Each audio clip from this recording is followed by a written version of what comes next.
Hello everyone. So today I want to show you the new orb, the E.Tevent orb. As you saw in the introduction, I already evolved and traded it. I'm still doing some tests with the Lunar, the orb with Dagger builds. I have been trying a few different builds, but regardless, I just want to show today the effects of the E.Tevent orb.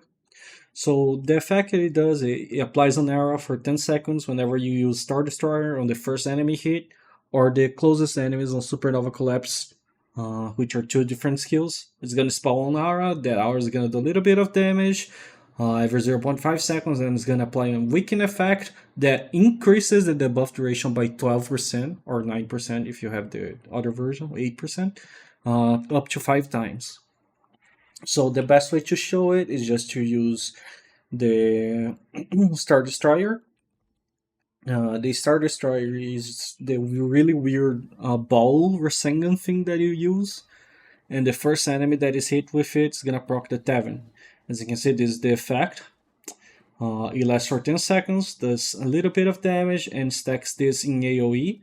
This is the buff duration stacking. And the other skill that stacks it is the Supernova Collapse, which is this one. So the closest enemy to the center is gonna be marked with one. So you can see they are all three marked. And the Taven debuff applies on all of them. The important thing here to notice is that the auras are actually stackable. That means, let me show you really quick. Let me reset the cooldowns. That means I can stack a bunch of different, or a bunch of the Taven aura on the same target. Give me a second so I can restart the cooldown of the supernova. So the reason why it's mega useful for the Taven orb to be used is because it can not only increase the enemy debuff duration, but it's not capped at 0%. So this debuff duration that we have right here, right? I have minus 16%. The Taven upgraded, minus upgraded gives 60% debuff duration increase. So this wouldn't end up on 0% debuff duration decrease. This would end up on plus 45% debuff duration, which means all my debuffs and everyone else's debuffs would last 45% more than the usual. So if something lasts like 10 seconds, it's gonna last 14.5 seconds, for example. 14 seconds because it does have diminished returns. So that's why it's mega broken, mega strong, and a lot of people don't know about it because they don't know about this interaction. So let me show you the stacking first. So if you see, if I put 3 orbs there, I supernova here, and I use the charge, it's gonna stack 4. You see, there's 4 debuffs stacked on the enemy here, which means you can put a bunch of the auras on the same player, which means you can do a bunch of aura damage, but basically everyone, and he's gonna get instantly 5 stacks of the debuff.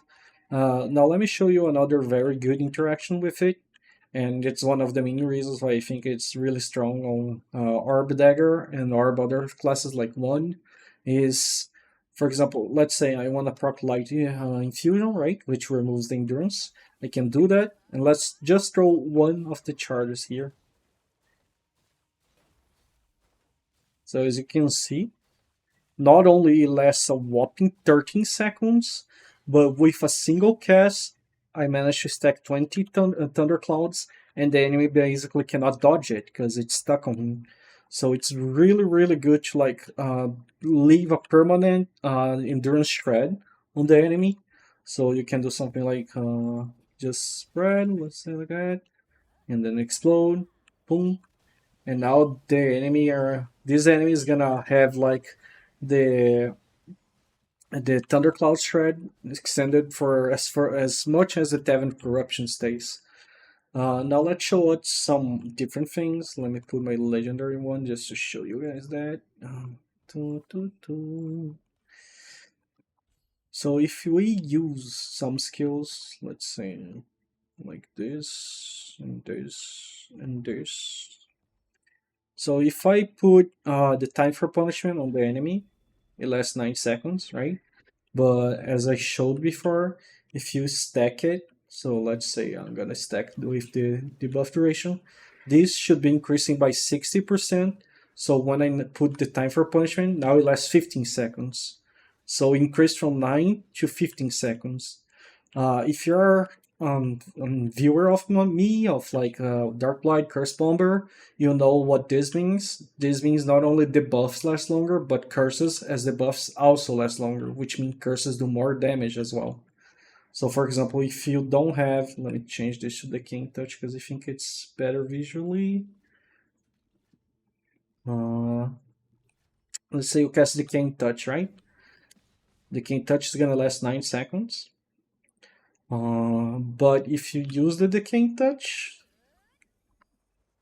on the Praxis dummy that has the debuff duration thing, right?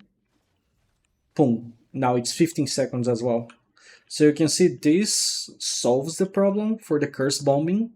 The problem was the buff duration was basically cutting half of our damage, or like 1/3 to like almost half of our damage. And with this new debuff from the Tavenvern, we actually do more damage than before. Like, I don't have a photo here. I was doing some tests and forgot to record, sadly. I was doing Deckman tests here. But with the Tavenvern, I managed to stack the Tavenvern. Usually it's 30 seconds, 34 seconds with passive. With the evolved Tavenvern orb, I managed to stack for 55 seconds. That's like almost double of the original duration. That's almost 2 times the damage. And that's a pretty big thing because that's not only for PvP but also for PvE. With the new PvE changes that are coming for the patch tomorrow, we should be getting 100% more dot damage everywhere, which means with Tavenvern Orb combined with this, we are doing almost 200% more damage than before. Actually, it's 300 because it's double, right? It's like times 2, so it's what we have right now, which the Tavenvern makes almost 200, and then with the buff, it's gonna be basically 400% of the damage that we have right now on PvE curses. Which I don't know if it's enough to beat X-Bow Orb, but it's a lot of damage. So that's what I wanted to show the most on this video. Sadly, Touch of Despair is still capped at 15 seconds. So even if I debuff the enemy here, right? Boom. And recast is gonna be stuck at 15 seconds regardless. Yeah, 15 seconds.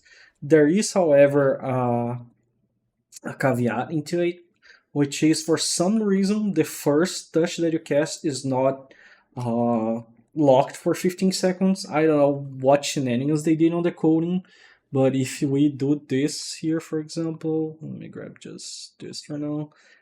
The first one is not capped at 15 seconds. You can see that because if I cast, let's cast on this one, and it's on 5 stacks, and I cast my first Touch of Despair, boom, 25 seconds. Why? I have no idea. I think it was supposed to be capped at 15 seconds, but they probably struggle, or they did an Amazon code thing, so it's broken right now.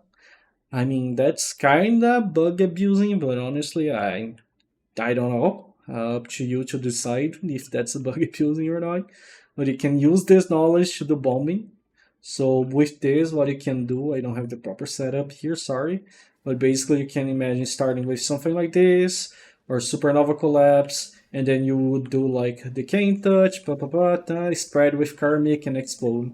I don't have the setup right now, but this is just an idea to show you like the potential Curse Bomb damage that you could do by using this debuff first, the Tavenvern debuff.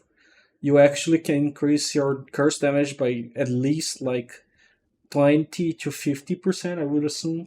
So curse bomb might be viable. The only problem is that you're gonna be playing one orb, so you're gonna be very squishy. You're gonna be interrupted by a lot of CC. Not squishy, but like you don't have the evasions to play around, right? You don't have the smoke. You don't have the invis, the melee invis, because you do have the orb invis, but when you get silence, you cannot use it. So that's a big thing. You don't have a melee parry, but regardless, that just goes back into my other video discussion. But I just wanted to share because I know a lot of people are curious about how the Tavenvern orb works. I hope this video clears some doubts. If you guys have any other question, feel free to ask. And that's about it. Thank you for watching. See ya. Bye.